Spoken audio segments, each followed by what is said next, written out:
Cool. So, Food Friday, nice and simple one today, really, just to remind ourselves of some like fundamentals and basics. For those of you inside of the program and anyone who's watching externally or catching up. For now, we'll keep our mics muted and we'll just go through some basics. If you have questions throughout, then just pop it in the chat. I'll kind of keep my eye out to see if anything comes up, and then we'll do a Q&A. I'll take the recording off, and then we'll do a Q&A at the end if you've got any questions. Again, if you're looking back over this, then pop it in the chat. I know how good we've been in the community recently, so that's also really nice to see. So we'll get cracking on with this. Also, appreciate Friday evening is never going to be a great time for people. I know a lot of people have plans on that, so I appreciate those of you that have turned up today. So, talking about calories, this is kind of like the starting point. This is kind of like the main feature or focus. Is this is where it all starts. So it's all about the calories, the energy that comes in and out of the body, and how do we calculate it? So if we're talking about how many calories do we need to survive, I want to go like through really simple calculations because I think when I done the New Year's one, I didn't record that, but it was another opportunity. I think some of you jumped on. I was going through a calculator. So rather than doing a calculator, we can make it even simpler, and we can actually just do simple division on our calculators on our phone. So what you do is you'd grab your body weight, and then for men you times it by 24, and then for women you times it by 22. What that gives us is the calories that we need to survive and function as human beings. Now, again, when we're doing these calculations, they are brief and they're not exact because obviously everyone's different, right? But this is like super, super accurate. And even if you use a calculator or even if you ask like GPT, you're still going to get a really similar answer, which is kind of cool about this. It's like, wow, we have all of this information, we have all these cool calculators, but it really does come down to something as simple as this for a guidance. So if you want to follow along and kind of play around with it yourself, then you can do so. Then what we've got is because especially if you're in the program, because you exercise and because you do stuff outside of like just survival, we then have a physical activity level, which is our PAL. So what we do is we then times that amount by 1.25 if it's lightly active, 1.5 if you're moderately active, and 1.75 is very active. Now, what does that actually look like in terms of, you know, practicality? So 1.25 or lightly active would be anyone who kind of trains like maybe 3 times a week. If it's 1.5, then it would be maybe like five days a week, quite moderate, like high intensity workouts. And then 1.75, like very, is like if you're training twice a day, like very athletic, a lot of power sports. We're talking about probably more so, you know, those who play for like professional football teams or power lifters or Olympians and stuff like that. So if we're kind of playing games or we're trying to like guess for ourselves, as much as I like to think myself as like an active person, I'm definitely not at an Olympic level or anything like that. So, I'm not even looking at the 1.75 and, you know, 1.5, I'm maybe just touching some weeks. So 1.25 is definitely the easy one to go for. And then what you would do is once you got that calculation, you would then minus 500 to then create your calorie deficit. Obviously, if you were looking to bulk or gain weight, then you wouldn't need to minus that. So I just done an example. So if like someone that was 85 kg, if it was a male, you times it by 24. His then calories to survive would be 2040, which is pretty much standard. That's what we would say is his survival. And you might go, oh, but males would be like 2,500 and then females would be about 2,000.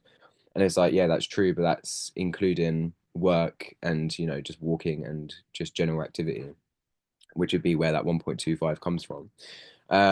So what I done is I times it by 1.5. That then creates us or gives us a value of 3,000 calories. So that would be what he would then need just to be able to survive, train. His physical activity level is then like incorporated, and then if he's building muscle, that's going to be sufficient. But then because he wants to lose weight, he's going to create a 500 calorie deficit. Then he'll be on 2,500 calories. So that would be enough to create a deficit or see some sort of weight loss. Obviously, what you would then do is assess. He would then track whichever way he wants to track, which we've spoken about before. There's multiple ways.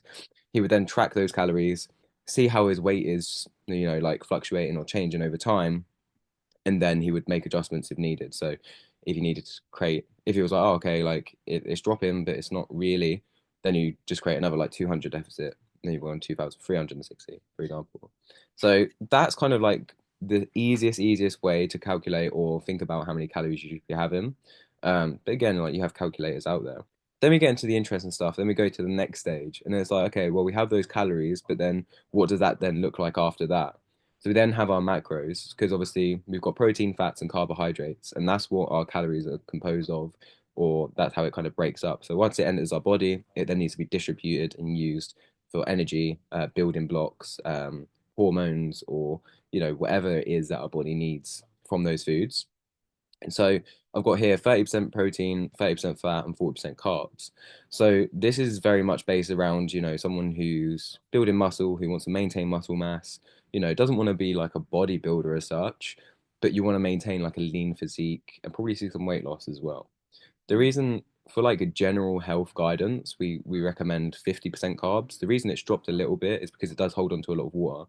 So we will see some weight loss by dropping the carbs down. 30% protein is more than enough to kind of reach our protein goals or demands for the body. And then 30% fat. Fat, don't see it as fat. It's got quite an unfortunate name. Fat is really essential for like bodily functions like hormones and just general production. So don't see it as a bad thing. Like we absolutely need our fat, but then we need to think about the sources and where that fat comes from. So using those figures, what we then do is we go back to the calories that we've then kind of calculated. So, like reeling it in a little bit, making it trying to go back to simple terms. If you're then on 2,500 calories because you've created a 500 calorie deficit, what you would then do is you would then work out your 30% protein, fat, and carbohydrates. So in this instance, it'd be 768 calories for protein and then 678 calories for fat. And then the remaining amount would be 1,024 for carbs. So that's what the calories would look like for those macros. Then what we got is how you then break that up into grams. So for protein and carbs, there's 4 calories for 1 gram of that macronutrient. And then for fat, it's 9 calories for 1 gram of that macronutrient. So all you do is then divide those values by 4. And I know that this is like really crazy, but it's good to gain an understanding and actually know where these figures are coming from because sometimes it's just like looking at a phone, you've got numbers and it's like, what does this even mean? So if we're talking about like 192 grams of protein, what does that look like? It looks like a hell of a lot of chicken, right? So um, what you would get is, let's say like a chicken breast is about 25 grams of protein. So you can imagine how much protein that is in terms of like real life. So that's why we're trying to change it up. And that's where, especially if you're talking about 192 grams of protein, that's definitely where you would see some sort of supplementation because actually eating that much protein takes its toll on you and the body. So you definitely see some sort of protein shake being added into that. And then probably from Whole Foods, you might be looking at about 150 grams. So that's where I want to move on to the next bit is then actually talk about the sources of protein. And this is where I kind of want you to get involved because sometimes I feel, just from experience, when I've given people meal plans or I've given them ideas for food, they never really follow it because psychologically, we're habitual beings. So we stick with what we know and what we enjoy and what we like. So, and like, trust me when I say this, I've given meal plans, like exactly broken it down, done all the maths, but it's too much of a toll to try and follow that. So what I want to do is, yeah, if you're here now and if you're watching back, like, tell me what sources of protein do you like and do you enjoy? And what do you think is on your plate that's a source of protein? And we can kind of get conversation going out of that. So using the chat, let's get involved, let's get stuck in. So what sources of protein do you typically have?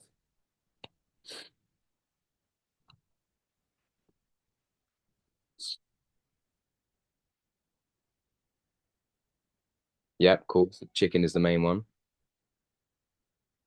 Bacon, sweet. And eggs. I'm expecting that one to come up. The prison meals. Shakes, cool. Beans, yeah, beans is a really good one. Beef, awesome.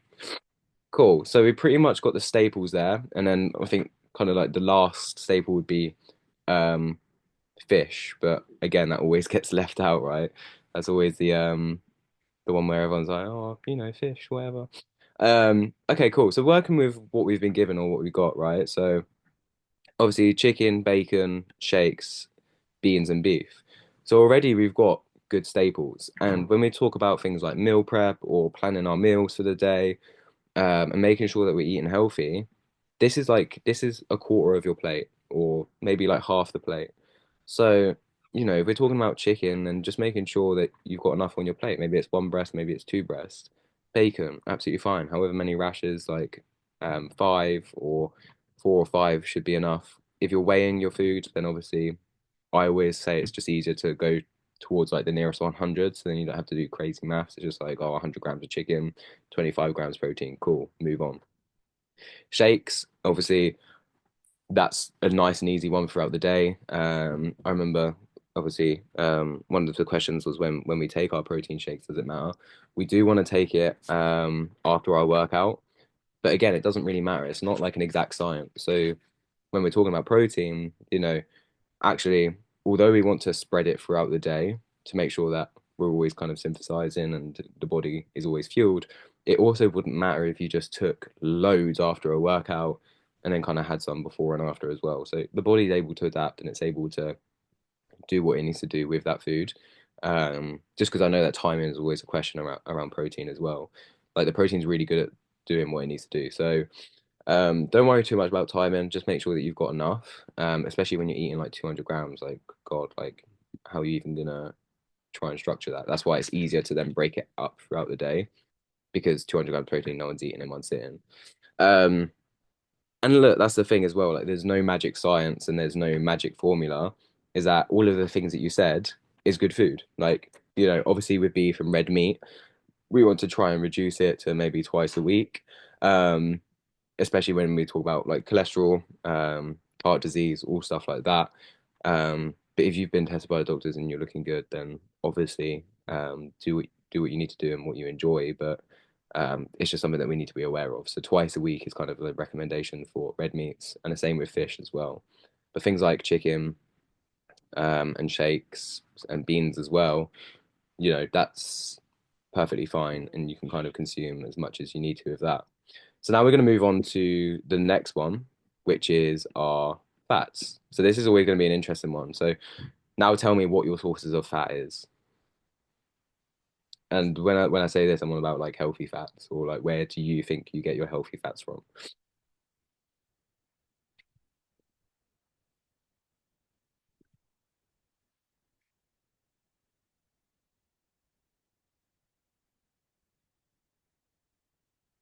Almonds, nice.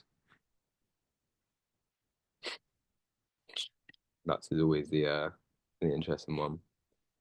So bacon and fish, nice.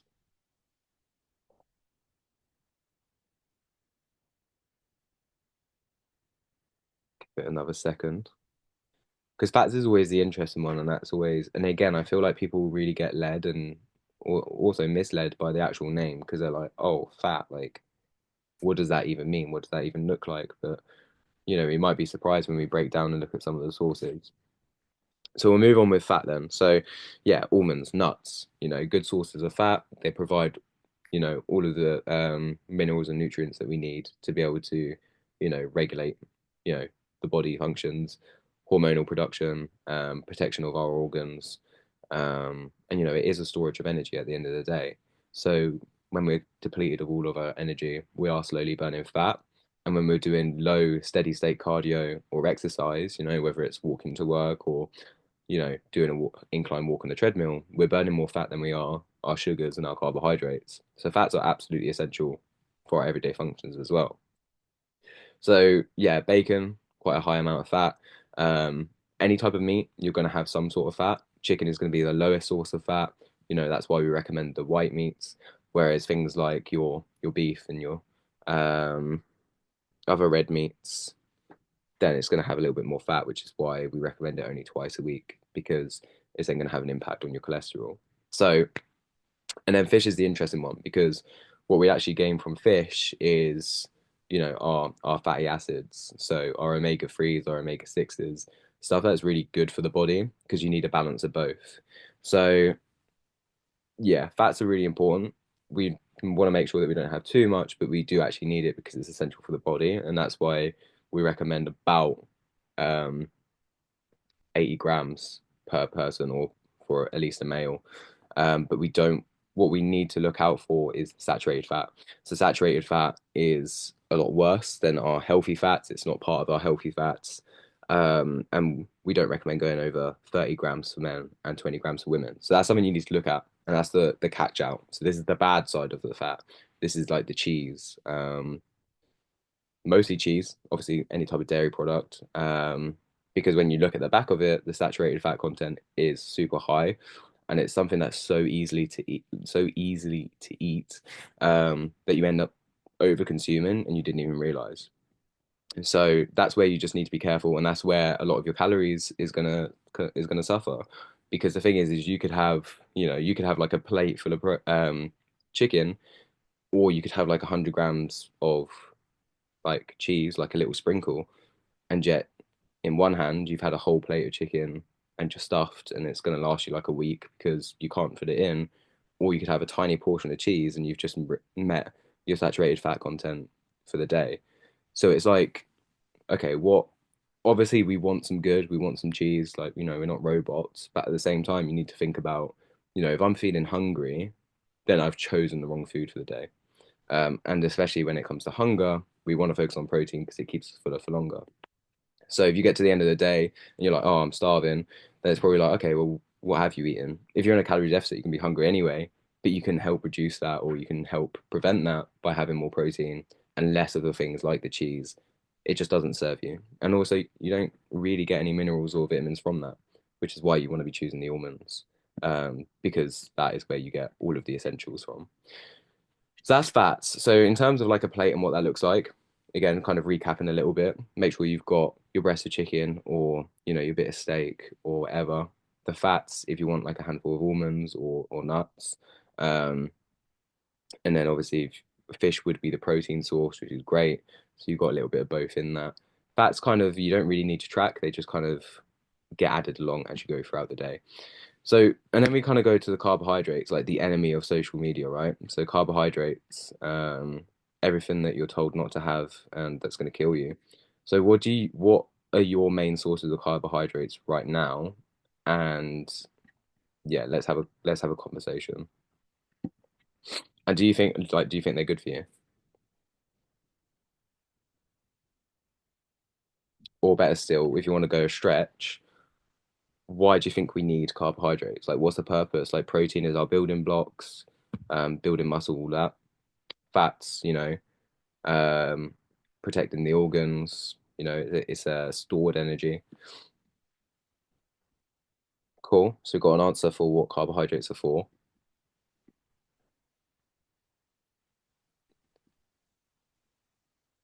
Okay, cool. Pasta, having it way too often, which isn't good. Why isn't it good? Is my question. Why would or why would pasta not be a good thing?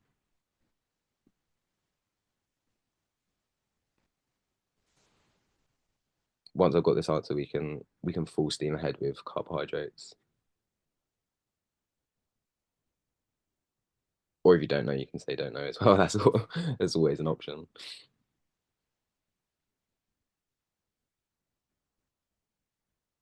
Cool. I'll crack on. I haven't got an answer yet, so I'll crack on. So yeah, carbohydrates are for energy. Seen it on TikTok. Yeah, okay, cool. So answer, seen it on TikTok. Should be trying to have only 3 times a week. I'm currently maybe pasta. Okay, so because TikTok said pasta's bad, it's bad, right? So it's yeah, it's one of those things. But we'll talk about it, we'll cover it. So carbohydrates is for energy. It's our energy source, it's our main source of energy. When you look at things like keto diets and why people reduce their carbohydrate intake, it actually started from like an epilepsy treatment. So what they done was, because there was too much sugar in the system, they depleted it, took away the carbohydrates, um, and then they learned from a higher fat intake that they were having less epileptic episodes, and it was actually a really good way of treatment, or well, it worked. It then went on to then develop as like a dieting thing, because obviously when you have less carbohydrates, you retain less water, um, and Lord and behold, you lose weight, but not body fat, just water weight. So it's one of those deceiving things, and that's where it's kind of got its popularity from, because It is effective. Like you can't take that away. It is effective at losing weight, but where that weight is coming from is where the question marks are. So carbohydrates, we need to think is our energy source. It's not a devil. It's not a bad thing. Um, but the sources and where we get the carbohydrates from does make a difference. So carbohydrates are energy. So we have different types of carbohydrate, and we've got every single carbohydrate that you eat is a sugar, and it breaks down into sugars. And I think I spoke about this. And again, like if you want to actually look at carbohydrates, I've got another PowerPoint, or I've done like a full video on this on the YouTube, which this will be linked to anyways. Um, but we'll keep it nice and simple. It is always going to be a sugar, and it's always going to break down to a sugar. And when you use that or when you have that, it's going to depend on the time of day. So before a workout or after a workout, you want the simplest form of sugars. So you want your things like your fruits and, because the fruit is going to be the best absorbed from the body and it's going to give you the energy you need to work out. Oh, but you can't have a banana because that's going to kill you, right? Or whatever. Wrong. Unless you're allergic, obviously. But like once you break down the banana, it literally becomes the sugar a lot faster than a pasta would. So therefore, it's going to be a lot better at getting you to recover from the energy that's just been used from the workout. Whereas so you get longer chains of carbohydrates, more sugars that take longer to break down, and then that over time slowly starts to break down through the body. So then you have energy throughout the day. So if you're exercising, let's say I'm going to exercise in like 2 hours, then I want a longer chain of sugars, maybe like a rice or a pasta. So then when I do get to that workout, it's then breaking down over time. Or post workout, if I have a big bowl of pasta, I know that it's going to take longer for that to break down, and then my body is getting a steady state of recovery from that. So obviously the difference between the rices and the pastas is that one is wheat and the other is rice. Generally, rice-based stuff is a lot easier to digest. It's a lot easier for energy, whereas the wheat is much more highly processed, so it takes a while for it then to break down and distribute in the body. So, and again, like the thing is that there's never really like we need to get away from like things aren't good or things aren't or like bad because that's not a way to look at food. It's just that it might just not be appropriate for me right now. Like if you suffer with bloating or if you suffer with gluten, maybe you step away from things like bread or, pastas. But it doesn't mean that it's a bad food. It just doesn't agree with you. Same way, like if you're lactose intolerant, like milk isn't a bad thing. It's very good for us, but it just doesn't agree with me. So it's just like, what is that alternative? So yeah, look, rice is always going to be the better option or a rice-based carbohydrate, whether it's rice cakes or, plain rice. But that's not always desirable. So it's like, okay, how can I mix this up to make sure that I don't become this crazy robot? So carbohydrates, obviously, I said about 40% of your energy intake. It's like 250 grams of carbs. So what would that look like? Again, if you kind of go back to your pastas, if it's 100 grams of pasta, then you're probably looking at probably 60 grams of carbs or whatever. So it's just about how you manage that and how you distribute it. And at the end of the day, it's always going to come to portion sizes as well. So, you know, just be wary. Like when you physically look at your plate, what portion size looks bigger? Bigger? Is it the pasta or is it the chicken? Usually, you've got this massive mound of pasta, and then like there's little bits of chicken hidden in there, or there's little bits of beef hidden in there. Whereas actually, like let's reverse it, let's flip it, and let's say actually the protein takes up the majority of the plate, and I've got a side of pasta. And that's where this big difference comes from. Because even when you look at studies, or I'm going to get boring now. Even when you look at things like studies and that, um, it's how it's tested. And when you look at stuff like carbohydrates, it's about the portion sizes and how much these people are eating. So just by reducing those portion sizes, also then has an impact of if they're good or bad. So then just lastly, just treats and snacks. So look, at the end of the day, this is about sustainability and actually being able to do this long term and this is why I kind of stay away from the whole like transformation game or like get I don't know like summer ready in 12 weeks. Obviously it's like a marketing point, but it's not ideal because it's literally the fastest way to break down and collapse and then just never go back to fitness or have a poor relationship with food. So we need our treats and snacks. And this is where, or this is one technique that I've used, and we'll share probably some techniques that maybe you guys have had. So think about this as I go along. Is that a really nice way is allocating some of your calories towards those sweet treats. So if you're like, okay, cool. So my BMR or what I need to survive is 2,000 calories, yeah. So, or should I say, with exercise, is 2,500 calories. Rather than dividing that 2,500 calories, I'm actually going to go and allocate 500 calories to sweet treats. I'm like, okay, cool. So 500 calories is going to go to like this sweet jar or this box where I'm allowed to have that. And I'm like, okay, cool. So then I then divide the 2,000 calories into fats, proteins, and carbs. And then at the end of the day, I've got this little pot that says 500 calories on because I've already weighed it. If you're not a fan of weighing other things, definitely weigh this. You know, if it's 500 calories of chocolate, I don't know what that would look like in terms of grams, in this little pot, and you know that you can have that at the end of the day.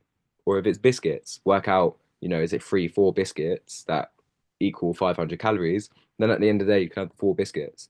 Put it in a tub, don't leave it in the packet because the packet disappears. Make sure it's separated and from like the rest of it because it will only lead into old habits. If you're like me and just smash through the packet, it just leaves through, it just goes on to bad habits. So separate it, create something new, create something different, and create it as like a treat. It's like, oh, okay, cool. I get to go into like the cookie jar, for example. So that's one way that I would manage the sweets and snacks because again, it's not about saying that it's bad or good. It's like, okay, how can I use this tool or how can I use this thing to make sure that I can have it so I've got a good balance? Because actually I don't want an eating disorder and I don't want to fall off because I'm here for the long run. So I don't know, it like I'll probably talk about it for a little bit longer. Not longer, but like I'll probably talk about it for another minute. But if you've had any success or if you have any ideas about how to manage your treats and snacks, drop it in the chat and we can talk about it. But again, just allowing yourself that process. Even if you didn't want to take away, even if you and this is the thing, this is where I say to people, like zoom out for the week. If you're on a 500 calorie deficit for 7 days a week, that means that you're in a deficit, you know, throughout that entire week. Even if you had a pot or a jar or something like that, where it was like 500 calories and there was treats in there, and you were sticking to your diet, sticking to your diet, sticking to your diet, and then one day you were like, okay, I'm gonna crash now. Let me have that. Although you went in a calorie deficit for that day because you went into the sweet jar, you're still zooming out. You're still in a deficit for that entire week and it was only one day that you know you went over or you had that, but guess what, you managed it and you controlled it and you didn't completely relapse. Like you didn't, you know, not all is lost, you haven't failed, you know, it's you're still in the deficit and you've won the week, and then you go on to the next week and the next week, and then that's where you see success. So swapping full fat chocolate to skinny whips, um getting more for less. Yeah, 100%. So again, like we're talking about swaps, food swaps, rather than, you know, your white chocolate, you go for dark chocolate. Not only does it keep you satiated and you're less likely to eat more of it because there's less sugar, there's also less calorie. Well, yeah, I think that's the key. So there's still a lot of calories in dark chocolate, but because there's less sugar, you're less likely to like smash through the entire thing. So food swaps like that. And again, going back to like the saturated fat, rather than going for, you know, full fat milk, maybe you go for like a semi-skimmed, or maybe you go for like a coconut milk, you know, rather than looking at 60 calories per 100 mils, you're looking at 20 calories per 100 mils. And all those small changes add up and build up in the long term. And that was the first thing that I done on my weight loss journey. I was like, okay, cool. So I have butter, I have milk, I have all of these things. What's the easiest way that I can just swap these out rather than having crisps, have rice cakes, rather than having full fat milk, have coconut milk, rather than having dairy butter, have like a light spread, rather than having, you know, full fat cheese, have the reduced fat cheese. Small little changes like that build up over time. And I think that's where the key's at, especially when it comes to weight loss and, you know, almost not having to make an impact in your life. Like you can still live the way that you live, which is the key. There's no psychological change. but there is a change in what you're consuming. Um, they do a protein milk. Yeah, definitely look at the nutritional value. Send a picture in the group chat when you find it. Um, that's the thing, and that's the annoying thing about supermarkets and advertising is that the traffic light system that we use, like especially when it comes to sugars and that, there's actually targets where things are labeled green, amber, or red. Whereas when it comes to the protein game, there's no marketing or law that says something has to be a certain amount of protein per 100 grams to actually label it as high protein. So they're just taking the piss. Like milk is actually like it has protein in, right? So usually what they end up doing is just slapping a high protein mark on it and then charging an extra 2 3 quid um just for the sake of it. And when you actually line it up side by side, you're probably only getting like half a gram extra protein, which is just crazy. But yeah, I'd probably stay away from it anyways, just because there's probably some sort of sacrifice for having like the protein milk. um cool, so we've got like 5 minutes left. Is there any questions? Or do we have any questions? What I'll do is I'll stop the recording here, and then if you want to speak out loud as well, we can do that. So that's like the basics of food. That's what we've gone over. Again, if you're listening back, then and you're in the program, then just pop a conversation star in the group. Maybe there's something that I said that you don't agree with. Pop it in the group and let's have a conversation. Hopefully this helps, and yeah, we'll see you next week for the next one. So stopping the recording.